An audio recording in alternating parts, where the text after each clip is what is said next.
Hello there, welcome to TGM's Legal Nuggets. So, if you've been following us, you will understand that we've actually been talking about the landlord tenancy matters in Nigeria, and today we want to address a new question, right? And what is that question? I'm going to read it out for you now. It says, what happens if a tenant refuses to vacate after a quit notice expires? After a quit notice expires. Now, most often than not, landlords usually feel that immediately a quit notice expires, right, that they have the right to evict a tenant of a property. No, that is not the position of the law.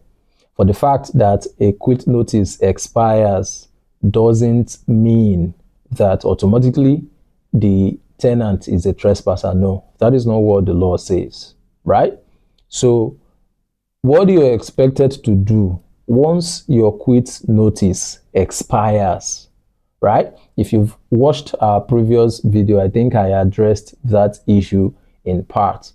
Now, what you're supposed to do when a quit notice expires is that you then take this a step further by filing in court what we call 7 days notice of owner's intention to apply to the court to recover possession of the premises.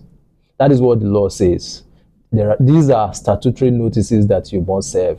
Number one, the quit notice, which of course we've addressed in our previous videos. If you go back there, you'll see it. You serve a quit notice. Once the quit notice expires, you're expected to serve your 7 days notice of owner's intention to apply to the court to recover possession of the premises, right? Now, upon the expiration of your 7 days notice of owner's intention, you then file a claim.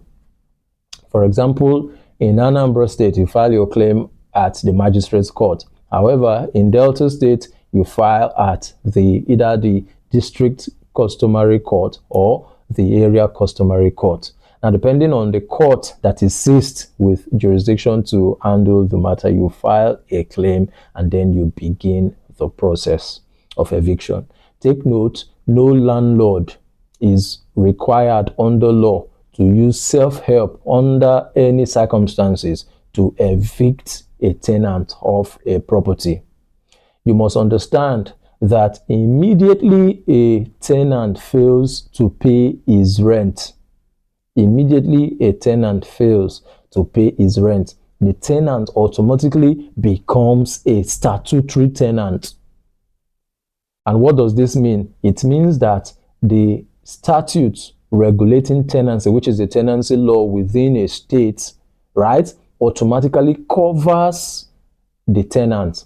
And everything you need to do with respect to that tenant has to be in line with the statute. So that is why we say the tenant automatically becomes a statutory tenant. That is, the provisions of the statutes now legally bind the tenant, and everything the landlord has to do has to be in line with the statute in that particular state. So it is until the court conclusively and legally, judicially and judiciously determine a matter that you can then evict a tenant out of a property.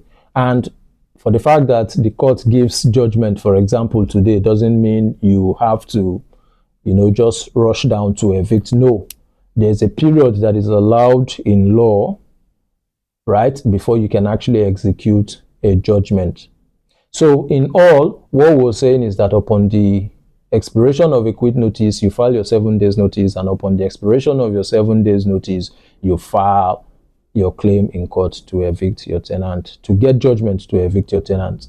So if you've been following us, please do well to comment, to share, to follow, subscribe to our YouTube channel, and don't be left behind. Thank you.